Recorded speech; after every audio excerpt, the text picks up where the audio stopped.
education is talked about. So we have a fair understanding on what would 2030 look like. Sir mentioned certain things on PISA coming in, individual thinking, moving away from rote learning. So one thing is there's this change coming in for sure. What is the pace of change? Are we attuned to the pace of change? If you remember a few years back, there were multiple devices in our hands or in our household. One single smartphone has replaced, I don't know how many of such devices. So the pace of change is something which is, I can say, is we cannot even imagine. Sadly, global warming is one such. It's coming at a pace we are not able to determine. So what is required in such cases of a survival? Especially if we look at the education segment, what are the things that we need to teach our students or children, small young ones who are entering the school right now and will be eventually going in the professional world? What are the skill sets that we can give them? Is there a one-stop solution for anything? So, as per Tony Wagner, these are the 7 survival skills in 21st century.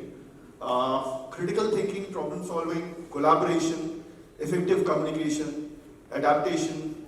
So these are some of the skills. But if we look at our current education system, what is being imparted to them right now on a day in, day out basis? What is that children are learning? Are we creating an environment for the children that they acquire the skill set? Or we think that the skill set can be learned elsewhere, outside the classroom? So we'll have to think about those points. Quiz time. Early morning quiz time. So this is a square. The shape has been changed while it is drawn in the computer.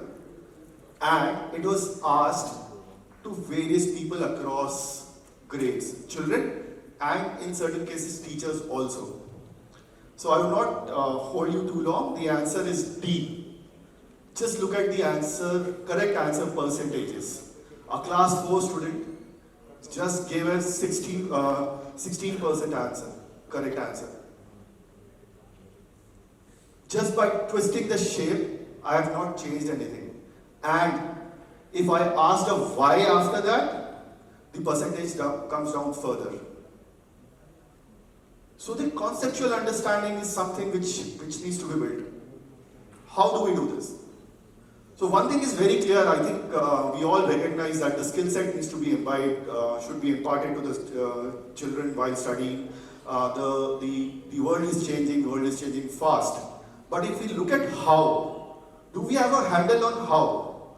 How do we provide these skill sets to the children? How do we do it day in, day out? So if we were to take any other analogy, if we were a child or a famous sports person, they practice day in, day out. That's where they become so good at a skill set. Whether it's a cricketer or a tennis player or anybody, they practice day in, day out. So if we don't practice, can we just one fine day stand up and do something new which we haven't done well? Perhaps we'll attempt it, but we'll not be able to do it like a Superman. So what is this required from a school? What are the expectations that us parents or our society at large has from the school? The employment, if you look at the employment landscape, it is changing very fast. The skill sets required just to be able to survive in a corporate environment has gone massive changes. The kind of problem-solving abilities, the questions that are put to people on a corporate environment day in, day out has changed.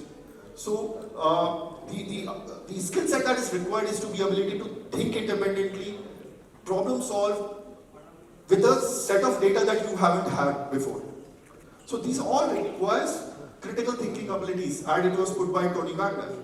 So if you look at the school environment, students should have that hands-on understanding of any topic.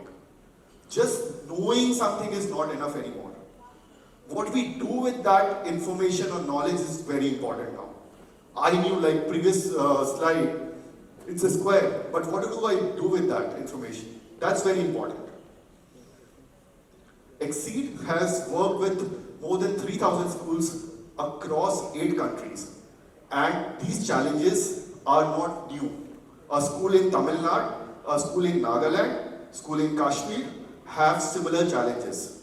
These challenges are, broadly speaking, around 6 pillars of the school. Students, on the conceptual understanding where they lack. Teachers, right from the attrition in teachers to new teachers training and upgradation of the teacher skill. Parents, the expectation of parents is huge on the schools. They expect schools to turn little ones into supermen. We send them to school, now take care of everything. So that expectations is very, very, big on the parents also. So we work with each pillars and address this in a very, very systematic manner. For today's presentation, I'll just focus on 2 critical pieces, which is students and the teachers.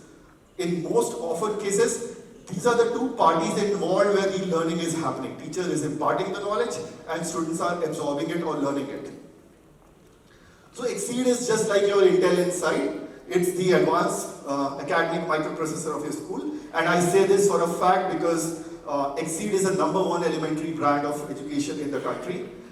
In this segment, with more than 75,000 teachers using the Xseed way and more than 1 million children learning the Xseed way. It is created in Harvard. Our founders are Harvard educated, and there's a case study on Xseed in MIT. So what does it transform into all of it? So parents' expectation, as I said, is if I send the child to school, they should turn into Superman. They should be able to speak in English and do everything that is possible. So Xseed learning method provides that opportunity to the child. I spoke about practice. If you don't get a chance in the classroom to hone your skill sets, it is unlikely that you will be able to turn it around. So the Xseed lesson plan, Xseed method gives each and every child, and I repeat, every child, not just you. Our lesson plans are designed in a manner that it gives each and every child a chance to speak up, participate, therefore they are pushed to think and ultimately they start participating, they enjoy the classroom. So learning happens when the enjoyment is there. Again, the teachers. We must not forget the teacher's role here. It has gone from a chalk and talk method to a more participative method now. So we give teachers the advanced toolkits or micro lesson plans that they are able to deliver the best lesson plan day in, day out. It's not important that they are able to deliver only one lesson plan very well. They will be able to deliver the standard lesson plan in the best possible manner. Therefore, the learning happens on a consistent basis. That's the most important part. We take care of the rounder-year training with our implementation coaches. Their visits, they demonstrate to the teachers. It's very easy to say, you do it. If I can do it and show it in front of you, in your class, teachers get inspired and motivated to do those things. Therefore, we demonstrate. And performance portfolio is shared with the school owner. And these trainings are done round the year with international faculty as well. And Xseed is the original solution. We started this journey a decade back and we've been innovating year after year, and we are still not giving up on the changing the education system. Thank you.